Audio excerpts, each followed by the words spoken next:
Bismillahirrahmanirrahim. Bismillahirrahmanirrahim. Assalamualaikum warahmatullahi wabarakatuh. Alhamdulillahilladzi arsala rasulahu bil huda wa dinil haqq liyudhhirahu 'alad dini kullih wa kafa billahi shahida. Wa asyhadu an la ilaha illallah wahdahu la syarikalah iqraran bihi wa tauhida wa asyhadu anna Muhammadan abduhu rasuluh sallallahu alaihi wasallama tasliman mazida amma ba'd. Para hadirin, bapak-bapak dan ikhwah dan anak sekalian, hafizakumullahu taala jami'an. Alhamdulillah, pada malam hari ini, di malam Sabtu, di malam ke-22 di bulan Jumadil Akhir 1447 Hijriah, dengan izin Allah dan taufiknya kembali kita berkesempatan untuk hadir mengunjungi rumah dari rumah-rumah Allah Subhanahu wa taala, masjid ini, guna sama-sama melaksanakan ibadah yang dicintainya, melaksanakan sholat secara berjamaah, dan juga kita duduk bermajlis untuk sama-sama membaca dan menelusuri jejak perjuangan dari Nabi kita yang tercinta, teladan kita dalam berislam, teladan kita dalam berdakwah dan dalam berjuang, Nabiullah Muhammad sallallahu alaihi wasallam. Kita mempelajari sirah beliau yang kita ambil dari buku Nafhatul Abir min Sirati Al-Bashir An-Nadhir sallallahu alaihi wasallam. Kitab sirah karya dari Syekh Dr. Yahya bin Ibrahim Al-Yahya hafizahullahu ta'ala. Jemaah sekalian, kita patut banyak bersyukur kepada Allah menjaga nikmat ini. Ya, nikmat itu akan kekal dan akan ditambahkan oleh Allah ketika disyukuri. La in syakartum la azidannakum wa la in kafartum inna azabi lasyadid. Nikmat ketika kita tahu mensyukurinya, Allah senantiasa menjagakannya untuk kita. Bahkan Allah berjanji menambahkannya. Namun kalau kita tidak tahu bersyukur, kita dapat nikmat lalu kita menganggap sebagai suatu hal yang biasa-biasa saja dan kita tidak tahu mensyukurinya, maka boleh jadi dia akan pergi, bahkan berbalik menjadi azab, siksa bagi kita. Ini perlu untuk kami kembali ingatkan, ya, karena kita semua tahu ya apa yang menimpa saudara-saudara kita di daerah Sumatera, Aceh, Sumatera Barat, Sumatera Utara.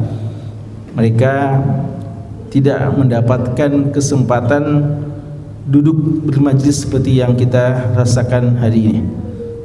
Ya, sebagian mereka kita tahu adalah para penggiat-penggiat dakwah, para aktivis Islam, orang yang biasanya dari satu waktu ke waktu yang lain mencari dan mengejar ilmu sebagaimana yang biasa kita lakukan. Namun di waktu seperti saat sekarang ini, yang paling mereka harapkan, mereka mendapatkan sesuatu yang bisa mereka konsumsi, mereka mendapatkan sesuatu yang bisa mereka makan untuk melangsungkan kehidupan mereka. Bahkan lebih dari itu, kebutuhan yang sangat pokok, ibadah kepada Allah pun tidak bisa dilaksanakan secara sempurna. Ya, 3 Jumat minimal, ya, 3 Jumat di sebagian daerah Aceh, ya, sebagaimana yang disampaikan oleh teman-teman kita di sana, ikhwah-ikhwah di sana, 3 Jumat berturut-turut mereka tidak bisa melaksanakan sholat Jumat karena masjid-masjid mereka pada tenggelam, tidak bisa mereka lagi manfaatkan, sebagaimana rumah-rumah tempat tinggal mereka juga. Dan listrik juga mati, ya. Kita alhamdulillah nikmat yang Allah berikan ini ini bukan sesuatu yang memang dia adalah cuma-cuma, dalam artian dia adalah sesuatu yang Allah Subhanahu wa taala berikan kepada kita. Dan Allah tidak meminta kepada kita untuk membayar kepada Allah kecuali dengan tahu mensyukuri nikmat tersebut, ya. Yang Allah minta dari kita adalah bagaimana kita bisa tahu bersyukur kepada Allah Subhanahu wa taala. Maka mari ya kita senantiasa menyadari dan mengenali nikmat-nikmat Allah Subhanahu wa taala. Harus kita yakini segala sesuatu yang kita miliki hari ini, yang kita rasakan hari ini adalah semata-mata nikmat dari Allah, yang setiap nikmat tersebut sekecil apapun kita harus mensyukurinya. Kapan kita tidak tahu mensyukurinya, maka dia akan pergi, bahkan mungkin saja berbalik menjadi siksa dan azab, ya, waliyadzubillah. Jamaah sekalian, pembahasan kita dalam kitab sirah ini masuk pada bagian-bagian akhir dari Ghazwatu Al-Hudaybiyah, dari perang Hudaybiyah atau perjanjian Al-Hudaybiyah. Dan kita sudah membahas ini dalam beberapa pertemuan. InsyaAllah malam hari ini kita akan tuntaskan pembahasannya. Dan pada bagian paling akhir kita sudah membaca kisah atau pembahasan tentang pengutusan Utsman radhiyallahu ta'ala anhu, ya, dalam perjanjian Hudaybiyah ini. Sebelum disepakati sesuatu yang namanya perjanjian sulh, perdamaian, terjadi beberapa perundingan,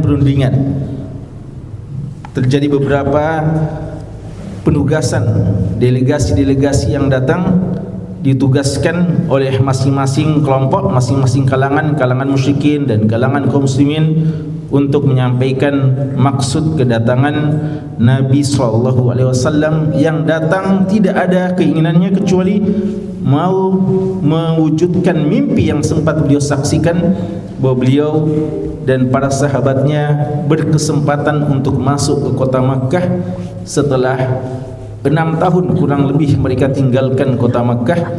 Mereka akan berkesempatan untuk masuk ke kota Makkah dan melakukan tawaf di Ka'bah, melakukan ibadah kepada Allah Subhanahu wa taala.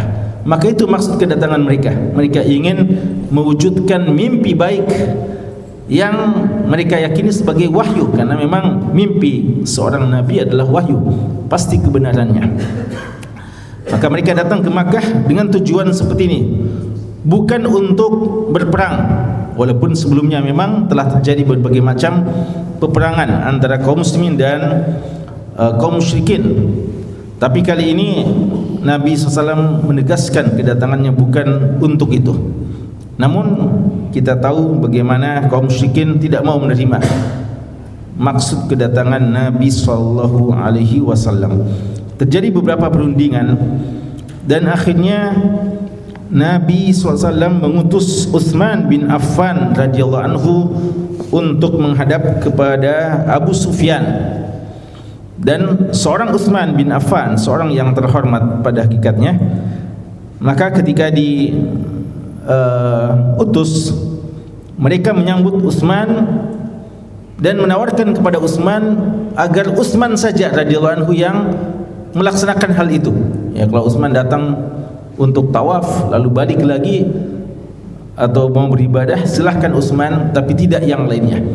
Ya, karena itu mereka membujuk kepada Utsman radhiyallahu anhu agar menyampaikan hal itu kepada Nabi SAW dengan jaminan Utsman mendapatkan kesempatan untuk tawaf. Tapi Utsman radhiyallahu anhu sebagai seorang yang amanah, beliau tidak ingin melakukan hal itu. Beliau adalah seorang utusan dan komitmen jamaah tidak boleh kita merasakan sendiri kenikmatan tanpa dirasakan oleh saudara-saudara kita. Beliau tidak ingin beliau sendiri yang tawaf mengikuti kemauan musuh, lalu saudara-saudaranya, sahabat-sahabatnya, apalagi nabinya tidak merasakan hal tersebut. Maka beliau menolak mentah-mentah tawaran dari kaum musyrikin. Resikonya beliau ditahan dan tidak dibiarkan untuk pulang. Dan ketika para sahabat menunggu kedatangan dan kepulangan Utsman membawa berita hasil perundingan terakhir dengan kaum musyrikin, tidak kunjung datang, tidak kunjung tiba, maka datang informasi bahwa Utsman radhiyallahu anhu telah terbunuh, ya.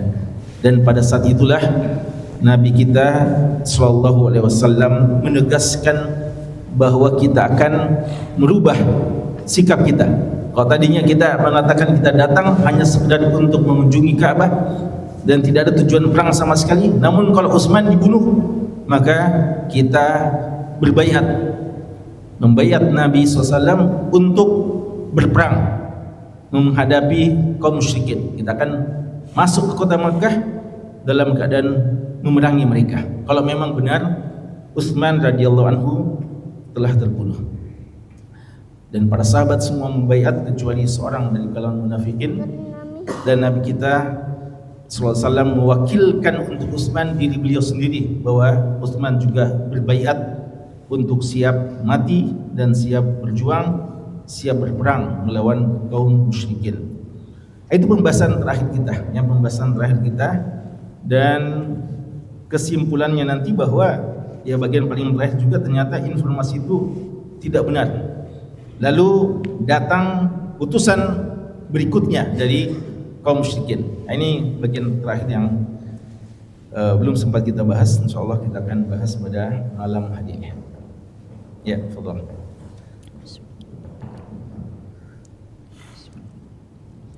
Alhamdulillah wahdahu wassalatu wassalamu ala man la nabiyya ba'dahu wa ba'd. Kitab Nafhatu 'Abir min Siratil Bashir an-Nadhir sallallahu alaihi wasallam li fadilati Syekh Dr. Yahya bin Ibrahim Al-Yahya hafizahullah ta'ala. Qala Ghazwatul Hudaybiyah.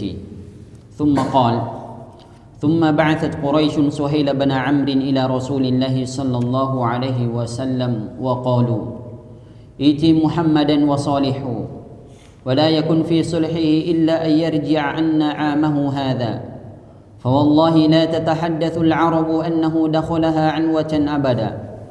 فأتاه سهيل بن عمرو فلما رآه رسول الله صلى الله عليه وسلم مقبلا قال قد أراد القوم الصلح حين بعثوا هذا الرجل.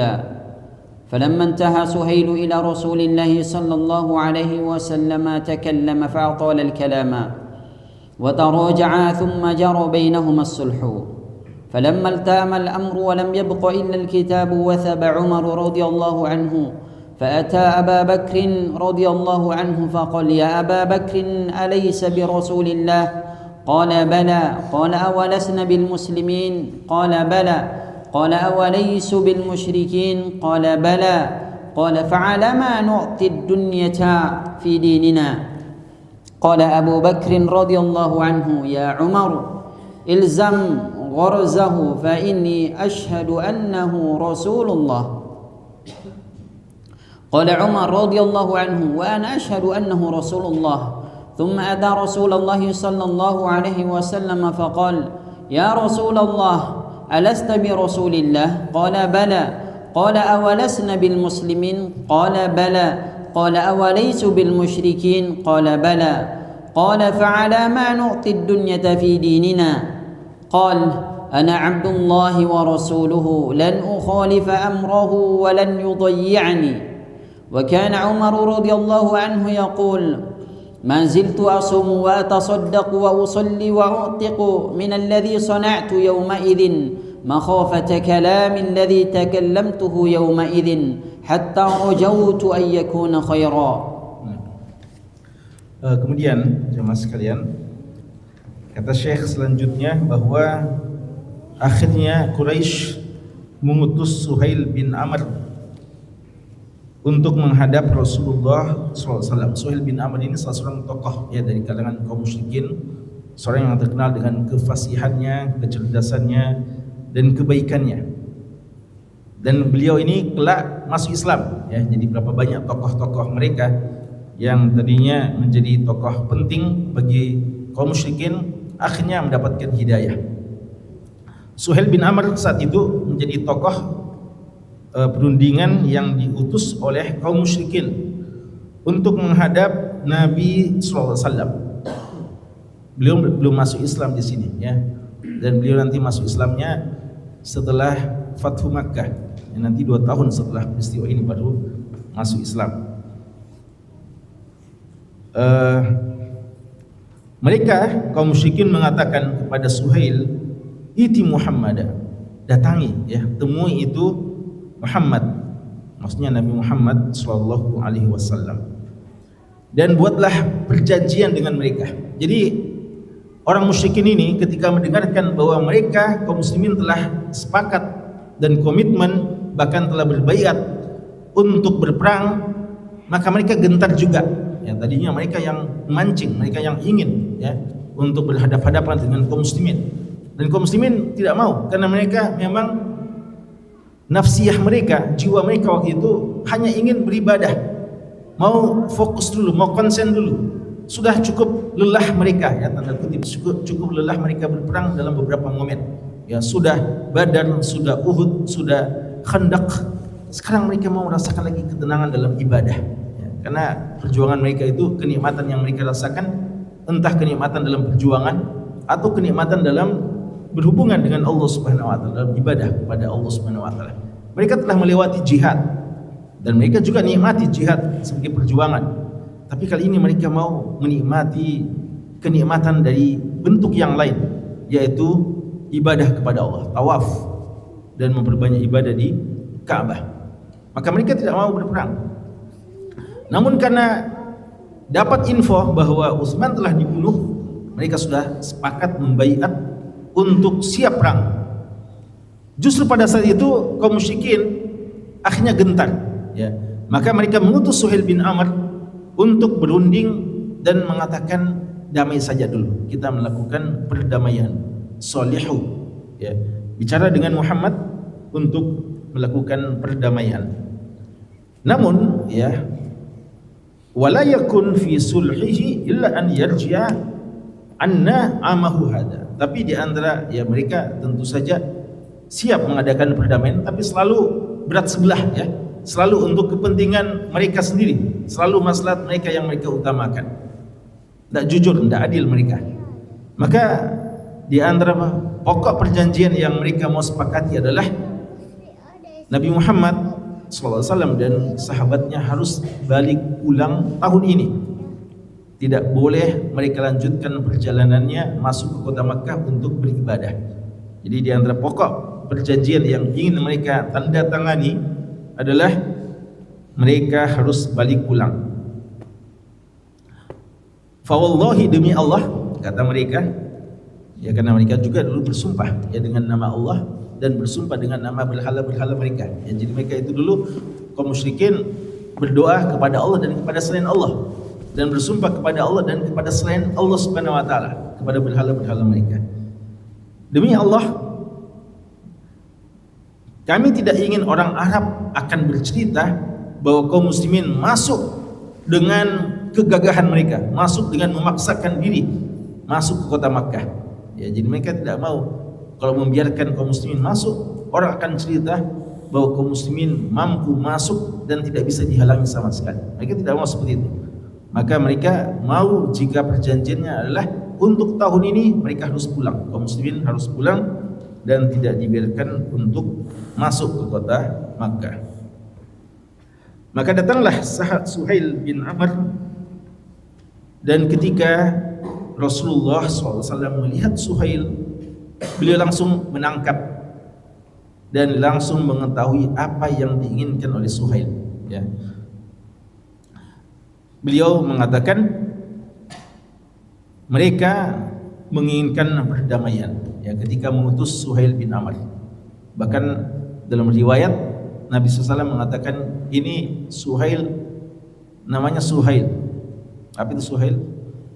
Tasghir dari Sahal. Apa itu Sahal? Mudah ya. Jadi insya Allah urusan akan jadi mudah. Itu namanya fa'lun jamil, ya, optimisme terhadap suatu kejadian-kejadian yang baik, ya. Itu boleh, ya. Yang tidak boleh itu tasya'um, pesimis, ya.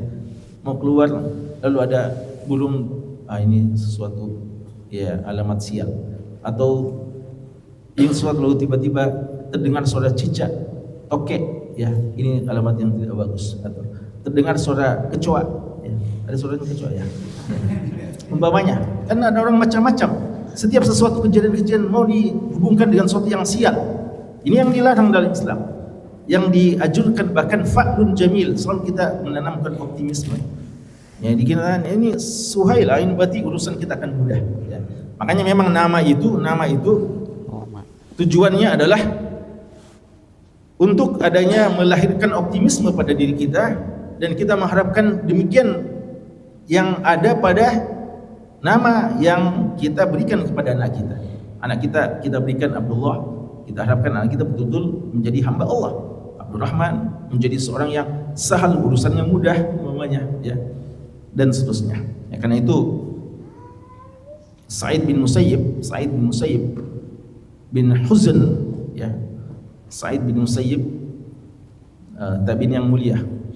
Kakeknya namanya Huzn, Sa'id bin Musayyib bin Huzn. Rasulullah menyuruh mengganti, Huzn itu artinya sedih, ya. Rasulullah menyuruh ganti itu nama, jadi nama yang baik. Kalau Sa'id bagus, bahagia. Tapi sang kakek namanya Huzn, disuruh ganti oleh Rasulullah SAW, karena sahabat itu kakek dari Sa'id bin Musayyib, dan bapak beliau juga sahabat Musayyib. Tapi sang kakek bilang, saya tidak mau mengganti nama yang orang tua saya menamakan saya dengan nama itu. Apa yang terjadi, kata Sa'id bin Musayyib, wala tazalul huzuna fina. Nah, dan sejak itu selalu kesedihan merundung pada keluarga kami, ya, karena sang kakek tidak mau mengganti namanya. Jadi begitu, ya, begitu fikihnya, ya, dalam Islam dalam masalah penamaan. Rasulullah ketika melihat Suhail, beliau mengatakan insyaallah akan mudah urusan. Ada hal yang positif yang akan bisa kita dapatkan dari kedatangan Suhail bin Amr, dan ya ini juga mungkin bagian dari doa, ya, sehingga akhirnya Suhail kelak menjadi seorang sahabat dan menjadi seorang pejuang. Ya, Suhail bin Amr ini istiqamah, ya, sampai wafatnya nanti. Beliau ikut berjuang dalam perang Hunain, ya, dalam beberapa perjuangan-perjuangan yang lainnya. Akhirnya dikatakan bahwa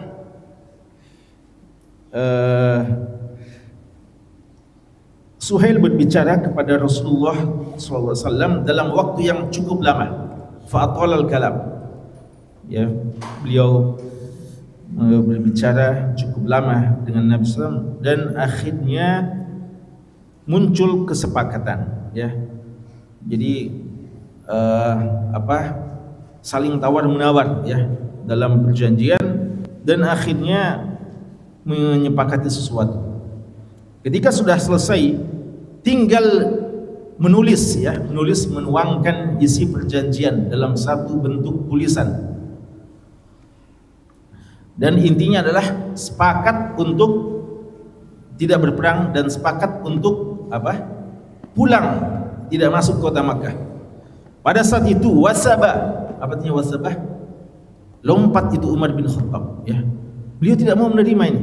Umar bin Khattab radhiyallahu anhu, yang kita tahu bagaimana sikap beliau, bagaimana sifat beliau yang selalu berani dan tidak pernah mau mengalah, apalagi di hadapan musuh.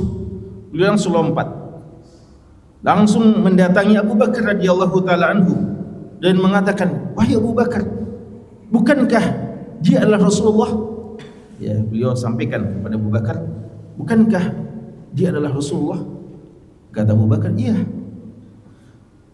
"Dan bukankah kita ini kaum muslimin?" Kata Abu Bakar, "Iya."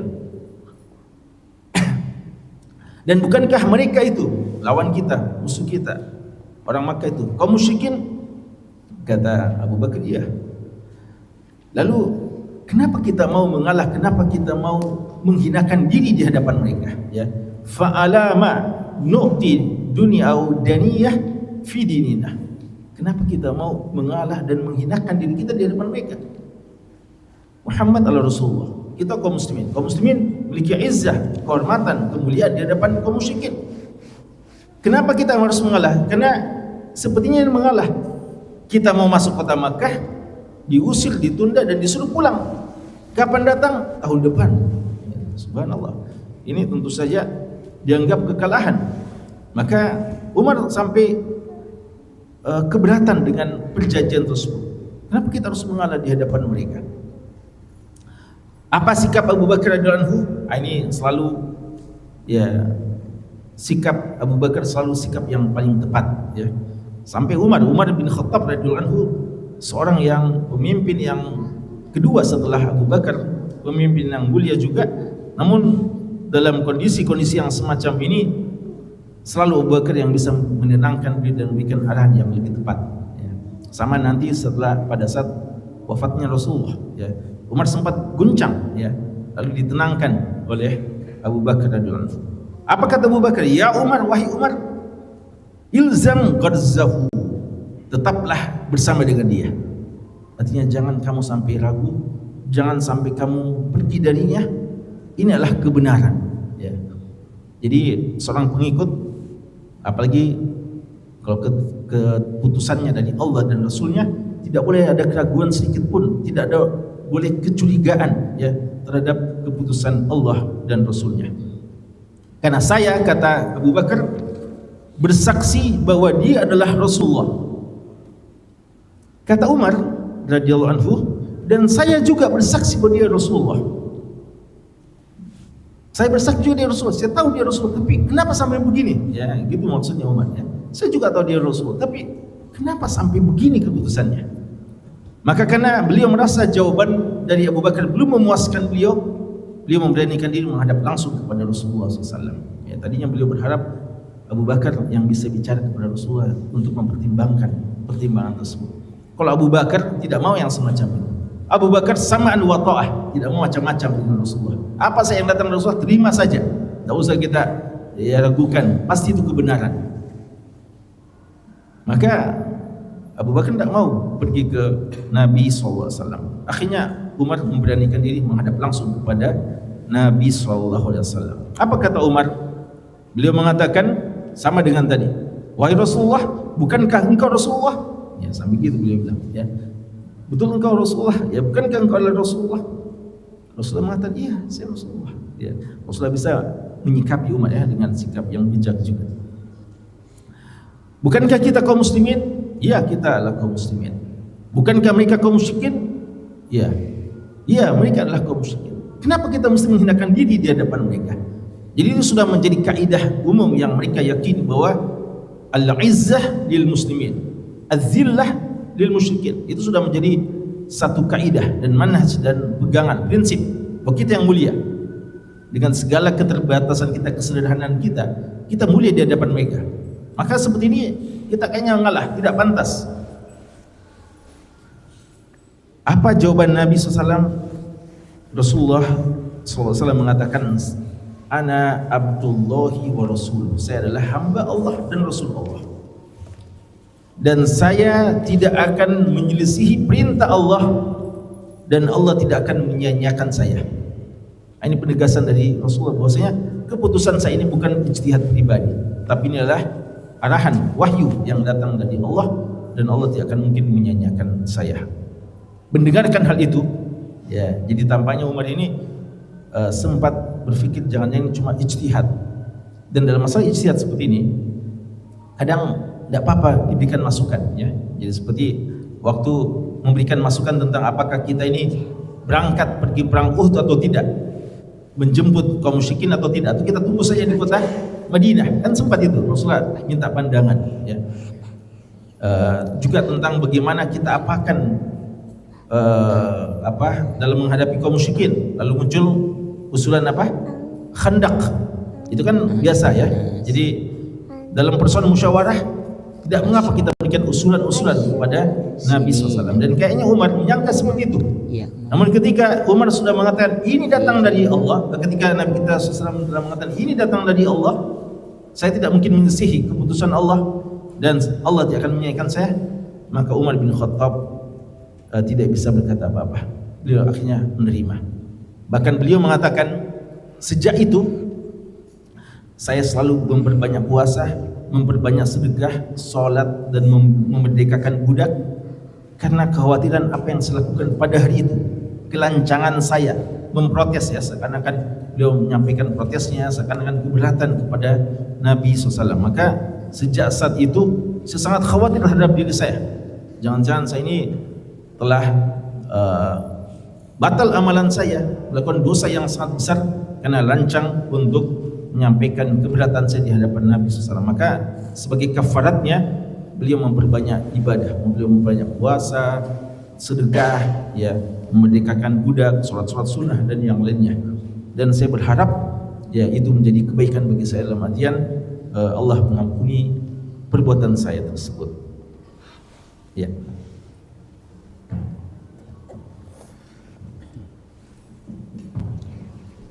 ثم دعا رسول الله صلى الله عليه وسلم علي بن أبي طالب رضي الله عنه فقال اكتب بسم الله الرحمن الرحيم.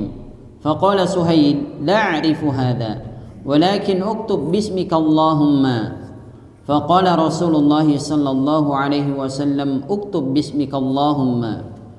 فكتبها ثم قال اكتب هذا ما صالح عليه محمد رسول الله سهيل بن عمرو.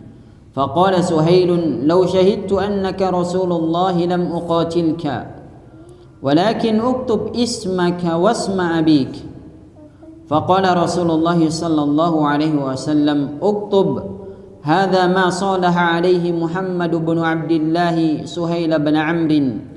اصطلح على وضع الحرب عن الناس 10 سنين يأمن فيهن الناس ويكف بعضهم عن بعض على أنه من أتى محمدا من قريش بغير إذن وليه رده عليهم ومن جاء قريشا ممن مع محمد لم يردوه عليه وأن بيننا عيبة مكفوفة وأنه لا إسلال ولا إغلال وأنه من أحب أن يدخل في عقد محمد وعهده دخل فيه ومن أحب أن يدخل في عقد قريش وعهدهم دخل فيه وأنك ترجع عامك هذا فلا تدخل علينا مكة وأنه إذا كان عام قابل خرجنا عنك فدخلتها بأصحابك فأقمت بها 3 معك سلاح الراكب السيوف في القرب لا تدخلها بغيرها. فتواثبت خزاعة فقالوا نحن في عقد محمد وعهده وتواثبت بنو بكر فقالوا نحن في عقد قريش وعهدهم. فلما فرغ النبي صلى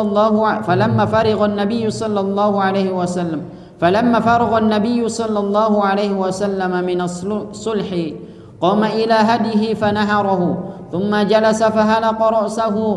فلما رأى الناس أن رسول الله صلى الله عليه وسلم قد نهر وهلق تواثبوا ينحرون ويهلقون. ثم انصرف رسول الله صلى الله عليه وسلم من وجهه ذلك قافلا حتى إذا كان بين مكة والمدينة نزلت سورة الفتح إنا فتحنا لك فتحا مبينا ليغفر لك الله ما تقدم من ذنبك وما تأخر ويتم نعمته عليك ويهديك صراطا مستقيما. Jamaah sekalian, kemudian Rasulullah SAW memanggil Ali bin Abi Thalib. Jadi yang dipercayakan menjadi juru tulisnya untuk menulis perjanjian dan perdamaian ini adalah Ali bin Abi Thalib radhiyallahu anhu. Beliau katakan, tulislah Bismillahirrahmanirrahim. Suhail utusan Quraisy ini keberatan dan mengatakan la arifu hadza. Kami tak kenal itu Bismillahirrahmanirrahim itu apa, ya. Tapi tulis Bismikallahumma. Itu lafaz yang sudah mereka kenali, ya. Biasa mereka mengatakan Bismikallahumma. Jadi mereka tidak mau, ya, lafaz-lafaznya mereka juga ingin untuk mengaturnya dan tidak ingin diatur oleh Nabi SAW. Rasulullah kembali mengalah, ya, tanda kutip ya. Rasulullah kembali mengalah dan mengatakan, kalau gitu tulis saja Bismikallahumma. Maka Ali menulisnya. Kemudian beliau mengatakan lagi, tulis hada ma salaha alaihi Muhammad Rasulullah Suhaila ibn Amr. Ini adalah kalimat-kalimat perjanjian yang disepakati oleh Muhammad Rasulullah dengan pihak keduanya si Suhail bin Amr. Ada kata-kata apa? Muhammad Rasulullah. Apa tanggapan Suhail? Suhail lagi berkeberatan. Ya. Suhail mengatakan, seandainya kami menyaksikan engkau Rasulullah, tidak mungkin kami memerangi kamu. Ya. Kami perangi kamu karena kami memang tidak yakin kamu Rasulullah. Ya. Jadi apa maunya? Ya tadi sudah Bismillahirrahmanirrahim. Ini maunya apa lagi? Di sini dia bilang, kami usulkan atau tulis namamu dan nama bapakmu. Ya. Perjanjian pihak pertama Muhammad bin Abdullah, tidak kata-kata Rasulullah, ya, dengan Suhail bin Amr. Maka Rasulullah menyuruh untuk itu, ya. Masalah alaihi Muhammad bin Abdullah Suhail bin Amr. Jamaah sekalian, dalam sebagian riwayat Ali bin Abi Thalib kali ini yang keberatan, ya, karena beliau tulis, beliau keberatan, beliau sudah tulis Muhammad Rasul dan beliau sangat yakin, disuruh hapus, ya. Kalimat Rasulullahnya disuruh hapus, Rasulnya diganti dengan apa? Bin Abd, ya, Muhammad bin Abdullah, ya. Beliau bilang tidak mau, ya. Ya kali ini beliau bilang, susah Rasulullah, saya hapus, ya, padahal saya yakin engkau Rasulullah, ya. Tapi tidak jalan ini perjanjian kalau Ali bin Abi Thalib tidak mau, ya. Lalu Rasulullah bilang, kalau gitu saya yang hapus. Tapi Rasulullah tidak tahu membaca. Maka Rasulullah bilang, yang mana itu tulisannya itu? Ya. Lalu ditunjukkan. Lalu Rasulullah yang hapus sendiri. Ya. Ali tidak mau. Ya. Lagi-lagi ini karena girah, ya, girah, bukan karena tidak mau patuh kepada Rasulullah, tapi girah, ya, sebagai bentuk kecemburuan dan pembelaan terhadap nabinya sallallahu alaihi wasallam.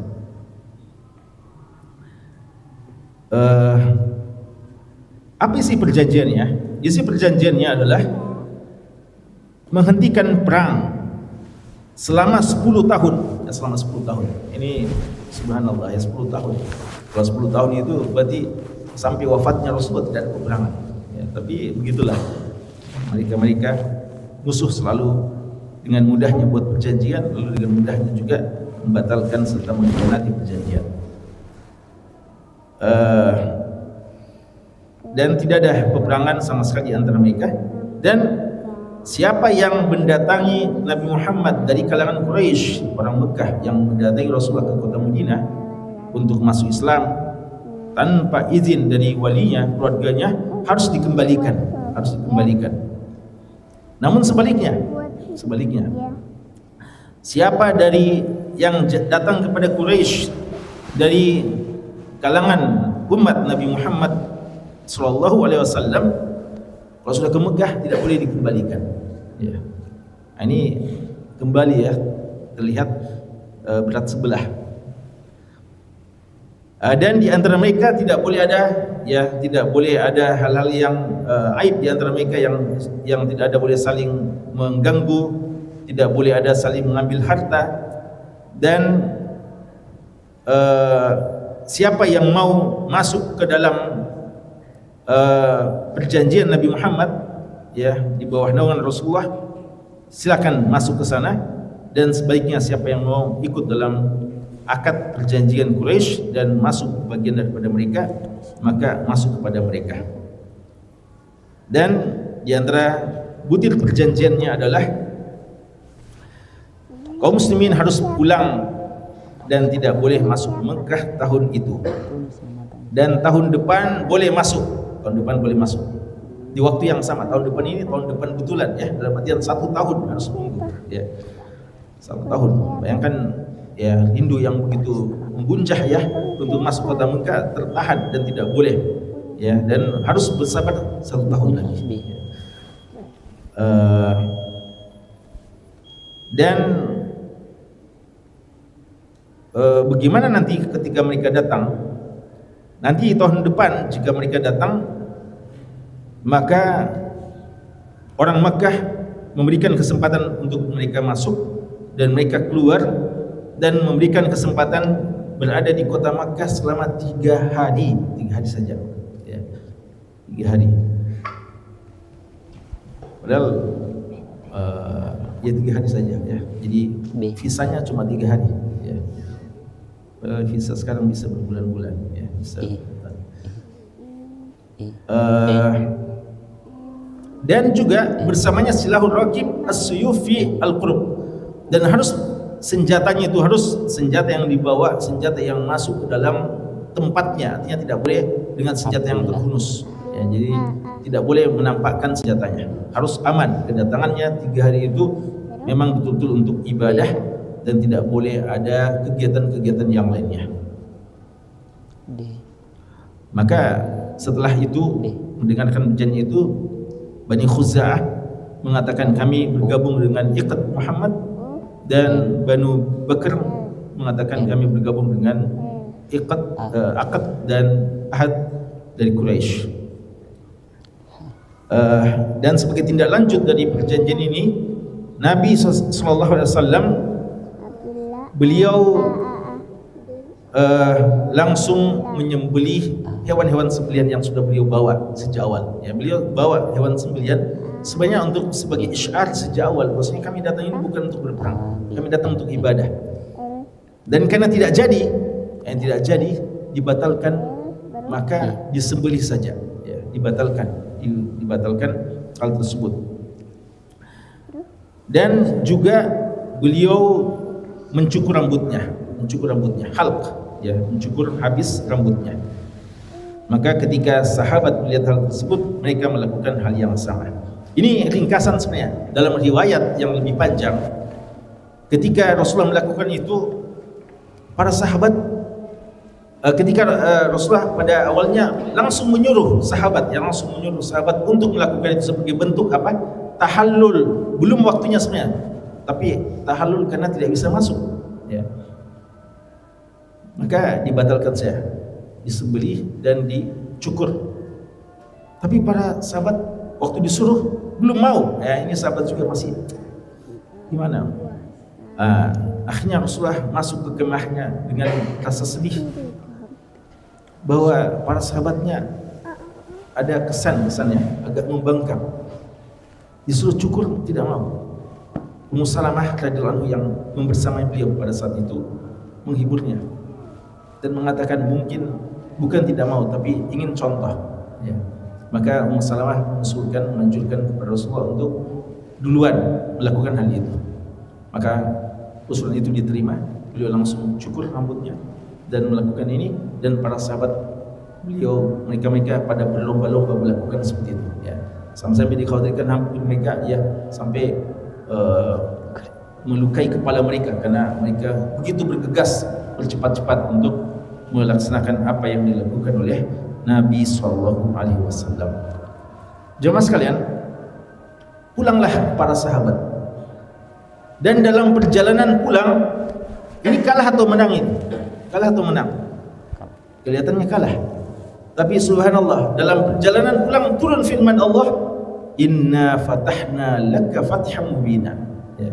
Ayat yang dibaca tadi oleh imam kita, ya. Sesungguhnya kata Allah, kami telah memenangkan kamu dengan kemenangan yang sangat nyata. Kalah kelihatannya, tapi Allah mengatakan itulah kemenangan, ya. Ini menunjukkan bahwasanya di balik perjanjian ini akan ada kemenangan-kemenangan yang datang nantinya, ya. Ini awal kemenangan. Dan kalau kita baca surat Al-Fath, ya, surat Al-Fath ini 29 ayat, ya. Kita baca awal-awalnya, mulai dengan ini Allah mengatakan inna fatahna laka fatham mubina, ya, dan seterusnya. Nanti juga Allah menyebutkan di ayat ke-18 tentang laqad radiyallahu 'anil mu'minin idh yubayyi'unaka tahta syajarah, tentang bai'atul ridwan. Juga peristiwa ini diceritakan juga di situ. Termasuk laqad sadaqallahu rasulahu ar-ru'ya bil haqq la tadkhulunna al-masjidil haram insyaallah aminin, ya. Allah mengatakan bahwa Allah telah membuktikan janjinya dan kebenaran mimpi Rasulullah bahwa beliau akan masuk ke kota Mekah dalam keadaan aminin, muhalliqina ru'usakum wa muqassirin, sebagian mencukur habis ya, tahallul dengan halq, dan sebagian memotong pendek ya. Itu cara tahallul ya. Dua-duanya dibolehkan. Halq yang lebih afdal. Itu Allah sebutkan ya di surat tersebut untuk menjelaskan sekaligus hiburan kepada para sahabat, kabar gembira kepada para sahabat bahwa mereka tidak kalah. Tapi inilah awal kemenangan. Dan fath ini kapan terwujud? Tahun depan belum terwujud ya, tapi tahun depan mereka sudah bisa masuk. Dalam rangka apa? Dalam rangka tawaf. Kapan mereka bisa taklukkan? Kapan? 2 tahun berikutnya. Ya, maka itu seperti yang dibaca juga di rakaat kedua oleh imam kita tadi. Idza jaa nasrullahi wal fath. Ya. Jadi inna fatahna laka fatham mubina, ini terkait dengan perjanjian Hudaybiyah. Lalu idza jaa nasrullahi wal fath, itu Fathul Makkah 2 tahun setelahnya. Ya.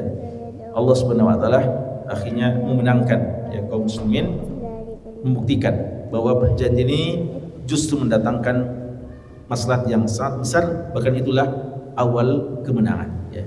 Maka jemaah sekalian, prasangka yang baik selalu kepada Allah, dan yakinlah bahwa jika kita sesuai dengan aturan Allah dan Rasulnya, maka kita akan menang ya. Sebaliknya kalau terlalu banyak pertimbangan perasaan, maka di situ awal kekalahan kita. Ya, insyaallah kita akan bahas pada pertemuan yang akan datang Ghazwatul Khaybar. Namun sebelumnya kita akan membahas dulu ya, insyaallah pada pertemuan yang akan datang kesimpulan dan pelajaran yang bisa dipetik dari rangkaian kisah perang Hudaybiyah kita. Wallahu taala alam, sallallahu alaihi Muhammad wa alihi wasallam.